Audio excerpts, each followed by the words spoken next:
দক্ষিণ ত্রিপুরার জোলাইবাড়ি বিধানসভা কেন্দ্রের অন্তর্গত পশ্চিম জোলাইবাড়ির শিল্পী পাড়ায় জল নিকাশি ব্যবস্থার অভাবে সামান্য বৃষ্টিতেই তৈরি হচ্ছে কৃত্রিম বন্যা। বিলুনিয়া জোলাইবাড়ি নতুন রাস্তা নির্মাণের সময় জল নিষ্কাশনের সঠিক পরিকল্পনা না করায় আজ এই চরম দুর্ভোগের শিকার হতে হচ্ছে স্থানীয় বাসিন্দাদের। নোংরা জল জমে ইতিমধ্যে অনেকের ঘরবাড়ি নষ্টের মুখে।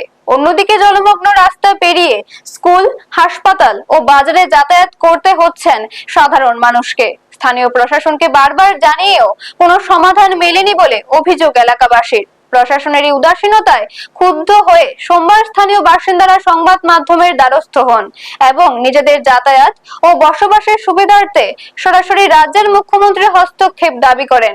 এখন দেখার এই জনদুর্ভোগ দূর করতে প্রশাসন কবে নাগাদ কার্যকর পদক্ষেপ গ্রহণ করে।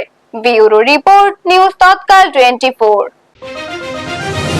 এই সময় করছি যে রাস্তা করো, আমরা ড্রেনটা যাতে ঠিক মতন করো, জল যাতে নামি যায়, আমরা এটাই চাইছিলাম।